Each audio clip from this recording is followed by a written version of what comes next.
किसी को नहीं पता था कि 14 अगस्त 1947 की रात में लाखों लोग काल के गाल में समा जाएंगे।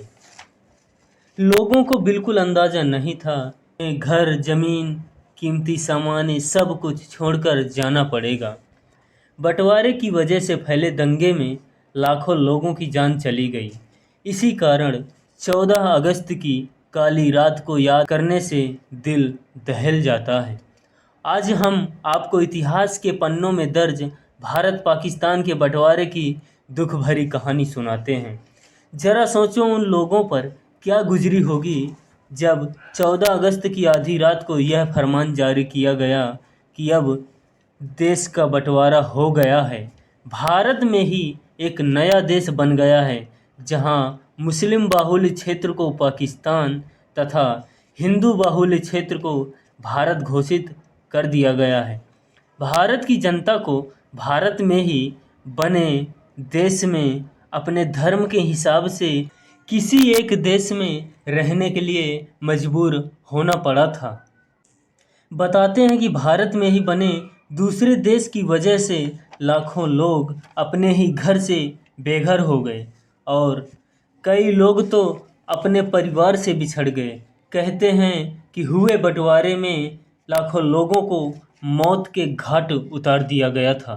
भारत में ही बने नए देश के कारण लोगों के एहसासों, भावनाओं, इंसानियत और दरिया दिली का बुरी तरह कत्ल हुआ था। लेकिन इसको किसी की परवाह नहीं थी। एक ही देश में जो आपस में भाईचारे को बरकरार रखे हुए देश की आज़ादी के लिए एक साथ खड़े हुए थे, वही लोग आज़ादी मिलने के बाद एक दूसरे के जालिम दुश्मन बन गए और एक दूसरे का खून बहाने के लिए तैयार हो गए। कहते हैं भारत पाकिस्तान का बंटवारा इतना खतरनाक था जिनमें लाखों बेगुनाहों लोग मारे गए थे। बात जब भारत पर अंग्रेज शासन किया करते थे। अंग्रेजों के अत्याचार से भारत में जगह जगह उनके खिलाफ लोग खड़े हो गए। जब पूरे अखंड भारत में अंग्रेजों से आज़ादी की लड़ाई चल रही थी और हर कोई अब यही कह रहा था कि अंग्रेजों भारत छोड़ो। सन 1939 में द्वितीय विश्व युद्ध आरंभ हो गया और ब्रिटिश सरकार की आर्थिक स्थिति कमज़ोर पड़ने लगी। तब ब्रिटिश सरकार समझ गई कि अब हमें भारत को छोड़ना ही पड़ेगा और ऐलान कर दिया कि सन 1948 में हम भारत को आज़ाद कर देंगे। लेकिन परिस्थितियां इतनी खराब थीं कि भारत से सोना चांदी से ज़्यादा ब्रिटिश सैनिकों की लाशें जाने लगीं। यह देख ब्रिटिश सरकार ने भारत को जल्द से जल्द आज़ाद करने का प्लान बनाया और 1947 में एक साल पहले ही आज़ाद कर दिया। लेकिन आज़ाद करने से पहले अखंड भारत के दो टुकड़े करके चले गए। भारत की आज़ादी के लिए लड़ रहे मुस्लिम लीग की तरफ से मोहम्मद अली जिन्ना को अंग्रेज़ों ने सत्ता का लालच दिखाया और उसको एक अलग देश की मांग करने के लिए उकसाया। हिंदू दल के कई बड़े नेता थे, लेकिन सभी नेताओं में महात्मा गांधी की छवि सबसे ज़्यादा लोकप्रिय थी और उनके साथ करोड़ों भारतीय एक साथ खड़े थे, वो चाहे हिंदू हो या मुस्लिम हो। जिन्ना की ऐसी हालात देख महात्मा गांधी समझ गए थे कि जिन्ना प्रधानमंत्री बनना चाहता है। गांधी जी ने जिन्ना से कहा कि हम तुम्हें प्रधानमंत्री बनाएंगे, लेकिन भारत के दो हिस्से नहीं होने देंगे। अब जिन्ना भी गांधी जी की बातों में आकर मान गए और बंटवारा नहीं होगा यह सबने मिलकर तय कर लिया। लेकिन यहाँ पर पंडित जवाहरलाल नेहरू ने एक ऐसा भाषण दिया जिससे भारत के उन बेगुनाहों पर असर पड़ा जो राजनीति के बारे में कुछ भी नहीं जानते थे। नेहरू जी एक भाषण में कह दिया कि मोहम्मद अली जिन्ना को मैं अपनी कैबिनेट का चपरासी भी नहीं बनाऊंगा, प्रधानमंत्री बनने की तो बहुत दूर की बात है। अंग्रेज़ों को बस इसी अवसर का इंतज़ार था। अंग्रेज़ों ने जिन्ना को और हवा दे दी। तब जिन्ना खुलकर पाकिस्तान देश बनाने की मांग करने लगा। नेहरू के भाषण से गुस्साए जिन्ना ने कांग्रेस और गांधी जी को खुलेआम चुनौती दे डाली जैसा कि इतिहास के पन्नों में दर्ज है, जिन्ना ने कहा कि हम लड़ाई नहीं चाहते। यदि आप ऐसा चाहते हो तो हम बिना हिचक के आपके भाषण को स्वीकार करते हैं। साथ ये भी कहा कि भारत विभाजित होगा या फिर नष्ट हो जाएगा। अंत में जिन्ना ने यह भी वाक्य जोड़ा कि 16 अगस्त 1946 को डायरेक्ट एक्शन डे होगा। जिन्ना ने इसके बाद मुंबई में जुलाई में अपने घर पर एक प्रेस कॉन्फ्रेंस की। इसमें उन्होंने कहा कि मुस्लिम लीग अपने मुसलमानों के लिए एक अलग मुल्क पाकिस्तान की तैयारी कर रहा है। 16 अगस्त की तारीख उसके लिए डायरेक्ट एक्शन डे होगी। हालांकि किसी को यह नहीं पता था कि उस दिन क्या होने वाला है। भारतीय स्वाधीनता के इतिहास के ये पन्ने खून की स्याही से लिखे गए हैं। उस दिन 16 अगस्त 1946 को सुबह भी सब कुछ सामान्य चल रहा था। धीरे धीरे सूरज चढ़ने के साथ ही सांप्रदायिक हिंसक घटनाओं की खबरें आने लगी। इसके बाद दोपहर की नमाज के बाद माहौल पूरी तरह बदल गया। बंगाल पहले से ही मुस्लिम बाहुल्य क्षेत्र था। इसके बावजूद मस्जिदों में सामान्य दिनों की तुलना में अधिक भीड़ नजर आ रही थी। इतने सारे लोग कहाँ से आए किसी को कुछ पता नहीं था। कोई नहीं जानता था।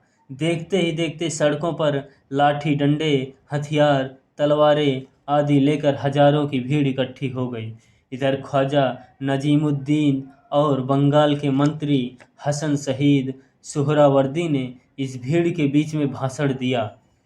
इस भाषण के बाद में इकट्ठी भीड़ ने मार काट करना शुरू कर दिया और लोगों की खुलेआम हत्याएं शुरू हो गई। भीड़ किसी को नहीं छोड़ती थी। देखते ही देखते दंगा हिंदू मुस्लिम के बीच युद्ध में बदल गया। बंगाल में हुए इस भीषण रक्तपात के लिए इतिहास सुहरावर्दी को साजिश करता मानता है। इस सांप्रदायिक हिंसा के दौरान सैकड़ों लोग मौत के घाट उतार दिए गए थे।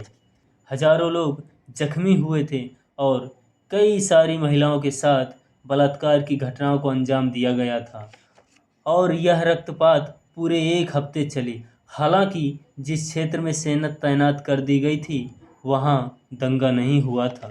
भारत के स्वतंत्रता संग्राम पर नज़र रखने वाले अमेरिकी पत्रकार फिलिप टेलवाट ने इस डायरेक्ट एक्शन डे के बाद एक पत्र institute of current world affairs को एक पत्र लिखा था। उसमें इन्होंने मरने वालों का आकलन लिखा था। प्रांतीय सरकार ने मरने वालों का आंकड़ा 750 बताया है, जबकि सैन्य आंकड़ा 7,000 से 10,000 के बीच का है।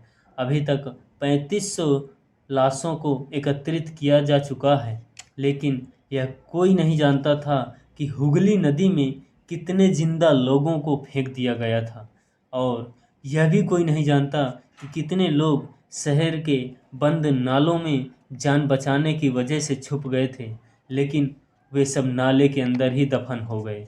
जगह जगह हुई आगजनी में करीब 1200 जगहों में आगजनी की घटनाएं हुई थी।